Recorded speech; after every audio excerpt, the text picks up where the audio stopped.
নমস্কার বন্ধুরা, আশা করি সকলে খুব ভালো আছেন। আমিও খুব ভালো আছি। আজ আমরা সকলে মিলে বেরিয়ে পড়েছি বগরির দোলের আগের দিন যে চাচর হয় সেটি দেখতে। আমরা বাড়ির থেকে বেরিয়েছিলাম প্রায় 9টার দিকে। তো মন্দিরে এসে যখন পৌঁছলাম তখন প্রায় 10টা বাজে। তখন থেকেই ভক্তরা আসতে শুরু করে দিয়েছে। সকল ভক্ত রাধা মাধবকে নিয়ে পালকি করে যাবেন। তারা দেখুন সকাল থেকে উপোস দিয়েছিল। এবারে এই গুরুদেবকে প্রণাম করে তারা রওনা হলো রাধা মাধবকে পালকি করে নিয়ে যাওয়ার উদ্দেশ্যে। পালকিগুলি সুন্দর ফুল দিয়ে সাজানো আছে। এই পালকিগুলি চেপে রাধা মাধব দোল মন্দিরে দোল করতে যাবেন। এখন ভগবান শয়ন গ্রহণ করে আছেন। এখানে দেখুন মন্দিরটি আলো দিয়ে সুন্দর করে সাজানো হয়েছে। পালকিতে রাধারানীকে বসানো হবে, আরেকটি পালকিতে গোবিন্দকে। তো চলুন এবারে আমরা একটু রাধা মাধবের রান্নাঘরটির দিকে দৃষ্টিপাত করি। বাসন কুসন সব রাধা মাধবের এখানে রান্নার রাখা আছে। এগুলি নিত্যদিনের প্রসাদ করা হয়। এরপর আমরা একটু নদীর দিকে নামলাম। নদী থেকে একটু রাধা মাধবের মন্দিরটির ছবিটি তুললাম। এবার সকল ভক্তরা এসে হাজির হয়ে গেছে। তারা একটু আনন্দে নৃত্য করতে শুরু করেছে।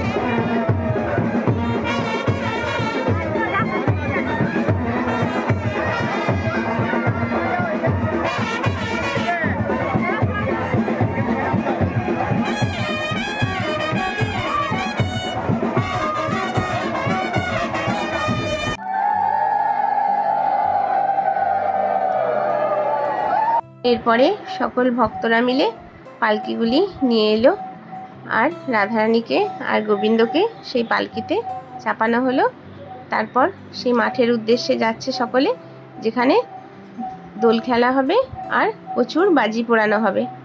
তো দেখুন পালকিতে তোলা হয়ে গেছে গোবিন্দকে। এরপর সকলে মিলে চললো সেই মাঠের উদ্দেশ্যে।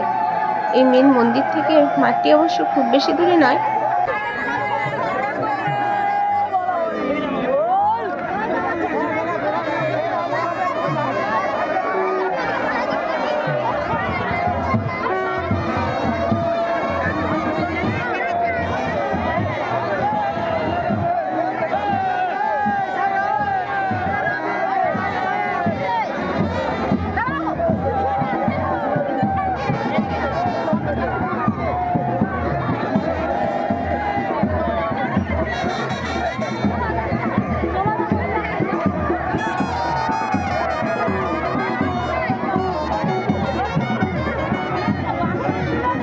রাধা মাধবকে নিয়ে চলে আসা হয়েছে সেই মাঠে যেখানে হোলি খেলা হবে। তো সকল ভক্তরা দেখুন কাঁধে নিয়ে যে ছোট্ট একটি মন্দির তৈরি করা হয়েছে অস্থায়ী, সেটিতে আগে 3বার পাক দিয়ে নিচ্ছে পালকি করে রাধা মাধবকে ঘুরিয়ে। তারপর এই ছোট্ট মন্দিরটি রাধা মাধবকে রাখা হবে। এরপরে বাজি পোড়ানো শুরু হলো।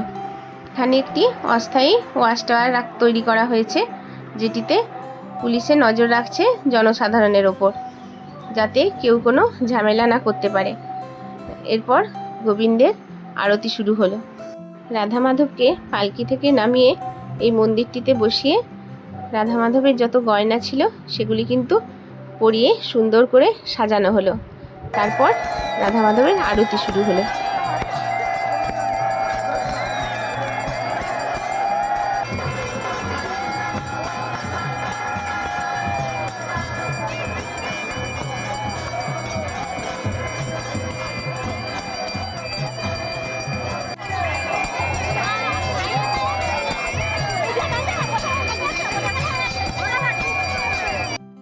प्रेम से बोलो राधे राधे, प्रेम से बोलो রাধে রাধে, प्यार से बोलो রাধে রাধে।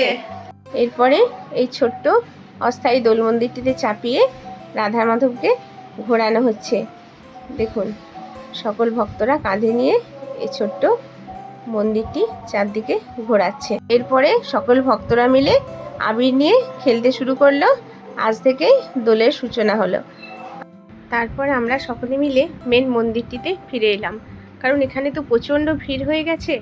এরপর সকল ভক্তরাও একসঙ্গে রাধা মাধবকে নিয়ে আসবে মন্দিরে, তাই আমরা একটু আগেই মন্দিরে এসে পৌঁছে গেলাম। এখানে দেখুন রাধা মাধবের মন্দিরে এখন ভগবান নেই, এই দোল মন্দিরে দোল করতে গেছেন।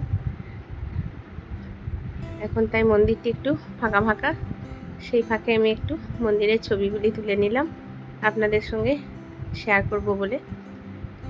আমাদের বাড়ির লোকেরা সকলে এখানে বসে আছে। কখন রাধা মাধব মন্দিরে আসবেন তারপর আমরা বাড়ি ফিরব। এরপরে ভগবান দোল করে নিজের মন্দিরে ফিরছেন। দেখুন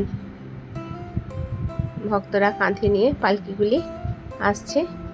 এই রাধা মাধবকে মন্দিরে শয়ন দেবেন, তারপর সব ভক্ত যে যার বাড়ি ফিরে যাবেন। দোলকে কেন্দ্র করে যে মেলা বসে সেটা অবশ্য এখানে বসবে না, সেটা বসবে নদীর ওপারে। তাই কাল ভগবান দুপুরে প্রসাদ গ্রহণের পরে দোল খেলতে খেলতে এই শিলাবতী নদী পার হয়ে নদীর ওপারে যে মন্দির আছে সেখানে এই দোল কদিন বিরাজ করবেন। তারপর আবার শেষ দোলের দিন এই মন্দিরে ফিরে আসবেন। তো দেখুন আমরা নদী পার হয়ে গেলাম। নদীর এপারে আমাদের টোটো রাখা আছে, তাতে করে আমরা বাড়ি ফিরে যাব। আমরা যখন বাড়ি ফিরে এলাম তখন ঘড়িতে বাজে রাত 12টা।